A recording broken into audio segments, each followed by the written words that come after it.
Hello and welcome to another video. My name is Matthew. I'm with Crescent Vale. We're taking a look at specific 1993, 1994 Fleer Ultra famous nicknames Michael Jordan. This card is, I would say, in the mid-range as far as rarity. I actually looked up before the video, cross-referenced some other cards, some other grades.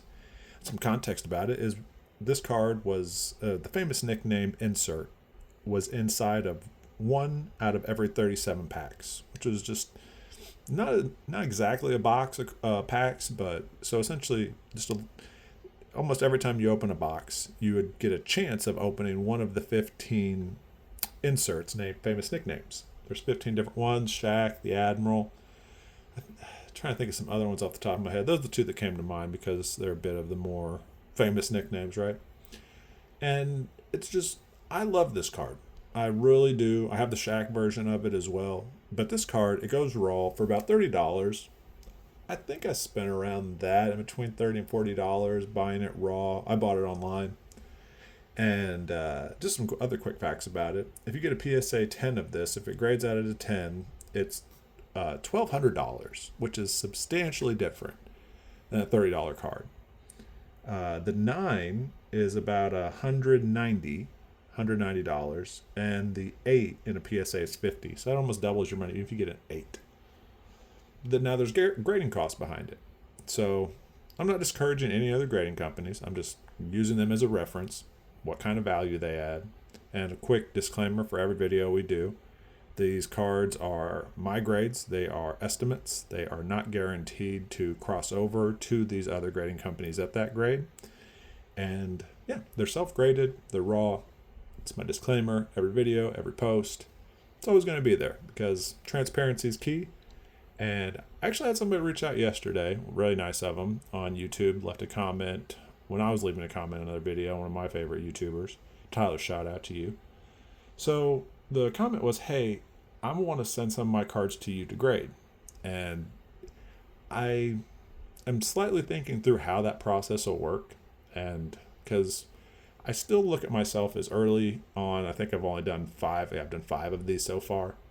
That's about 5 hours of work. So what I want to do is get, better equipment. I want to get better at understanding what makes a card authentic, the authentication process.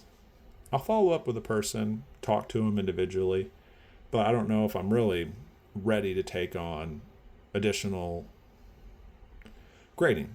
I want to get really good at this. I want to be a trusted name in the grading community.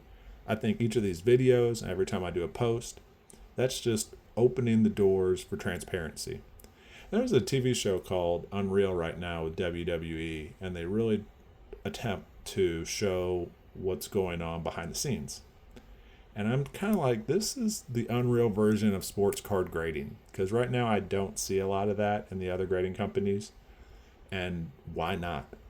Where's the big, you could say, well, we give some grader notes. That's not really transparent. Like, what's your grading criteria? That was actually something I asked an AI agent last night. How can I get better at this? And they said, well, you need to create a criteria rubric. And each time you see, let's say, a dimple on a card, that will take off like a half of a point for the surface. And I think that's great. If there's print lines, half a point. I'm going to get a real detailed analysis of the rubric. I'll post it up on the Crescent Vale website. And we'll just keep getting better at this. People will be able to understand, hey, this is why he assigned the grade that he did. The corner had this much deterioration. It came down this much of a point. The edge, all the way through. That's what I want to do. Have fun at the same time. So this card, Michael Air Jordan, the Airness, Black Cat. He has so many nicknames. I remember Reggie Miller going through some of them one time. But, I look at him as a great basketball player, a fun individual, and I think he even gave his flowers to Derrick Rose recently when he got his jersey retired in Chicago. So I think he's doing a lot better job of engaging with the league. But his cards are still number 1 for being graded across all sports cards. And let's dive into it. This is a 1993-1994 Fleer Ultra, famous nicknames with Michael Jordan. And we usually start off with the centering. And the centering on this card, I can kind of see some anchor points. You kind of also see some here. We may zoom in. Probably will have to. So you can kind of see the amount of space for the lettering here to here. That's what we will grade upon. We will put it in a penny sleeve to protect it.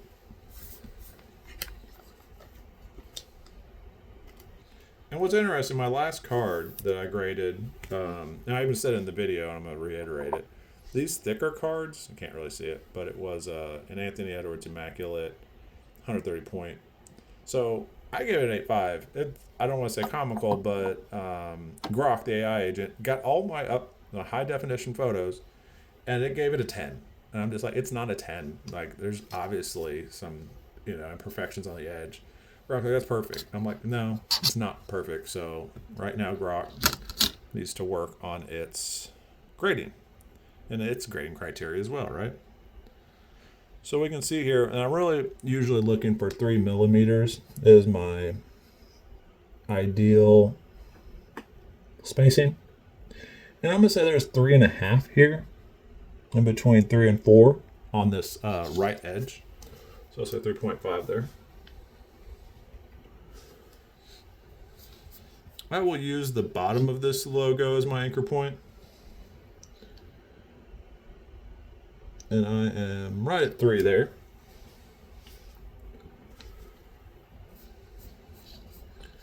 I'll use this logo for my anchor point left to right. Oh, sorry. Using this Fleer Ultra logo.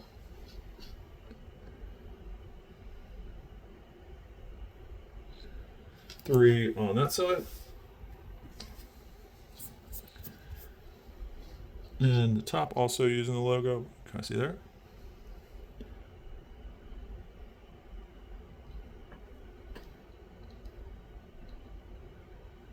One, two, three. So just about perfect on centering on the front. On the back, we'll again use anchor points that I can best serve as the card's left, right, up and down edges. So we're right now looking at the right side. That's about 3.5 there. And also double check. I really like this anchor point down here. Probably a little more than the font, but we'll see if it aligns with that font, which I think it does. 3.5, yeah. So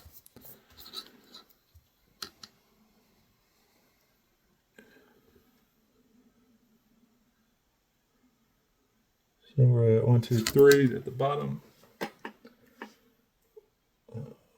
Okay, we're just on the right so far. So anchor point on the right is non-existent.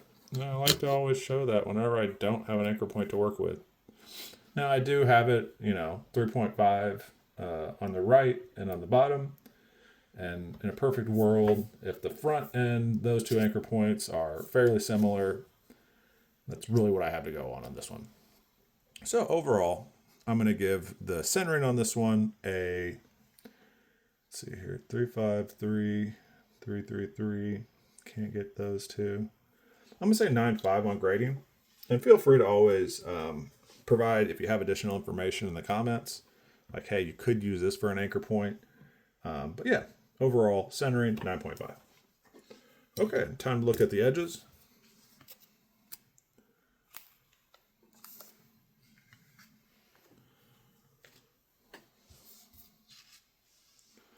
So you can kind of see here the edges to it.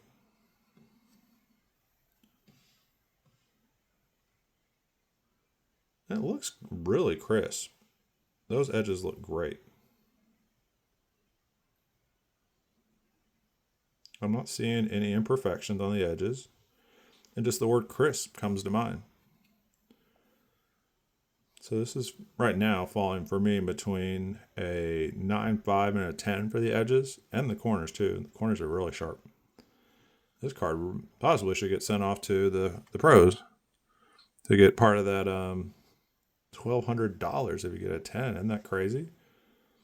But you know what I found out? A lot of people are like, why are there so many 9s? Are they, what would be the word? Protecting their pop reports? After doing so many of these, I've done 5, and I haven't even given myself over a 9.5 yet. So tens are rare. I've done 5 for myself, and you'd be like, "Oh, are you favoring your own grade?" No, it's hard to find perfection. If we're just being honest with one another, it is hard to find perfection. So for those edges, I can't find many errors on top, bottom, left, right, top. So 9.5. And the corners, we can kind of zoom in here, and I'll even use this magnifying. They're just sharp. There's no whitening on that. Yeah, I'm about to give the corners in between 9.5 and a 10. Can't believe I got such a nice copy of this card, to really be honest with you. It's a 30-year-old card, so getting this level of quality is rare and not common. Probably going to give the corners a 9.5, because I'm not going to say that these are perfect corners straight out of the pack. It's been 30 years and probably been carried in different. So I'm going to give the corners 9.5. And the surface, let's see if we can find any flaws on the surface.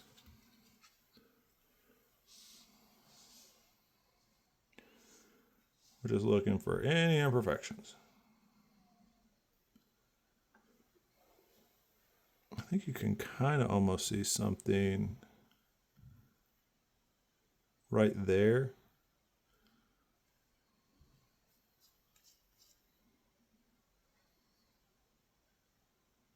That's not a hair. It almost feels like an indentation to the card. Because as I kind of slightly move my finger over, I'm not. You can kind of see it too, right? It's really only neat or whenever you kind of hit certain angles. Let's try to get a little closer so you can see that. I'm going to probably move it down to a 9.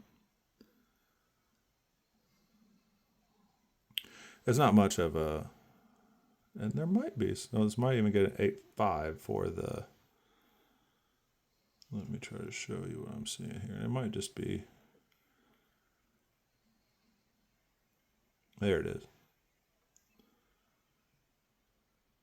One could say it's part of the grain of the wood, but I don't think so. I think those are almost dimples. So I'm going to go to 8.5 on the surface of this. Well, the front. Let's check the back.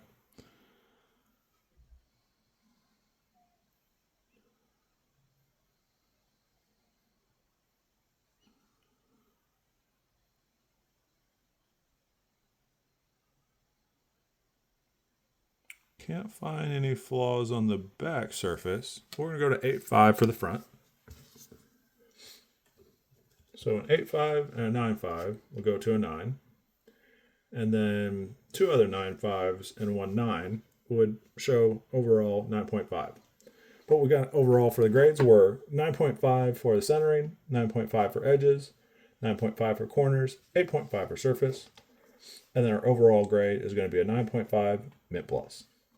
Thank you for watching, and continue to check back.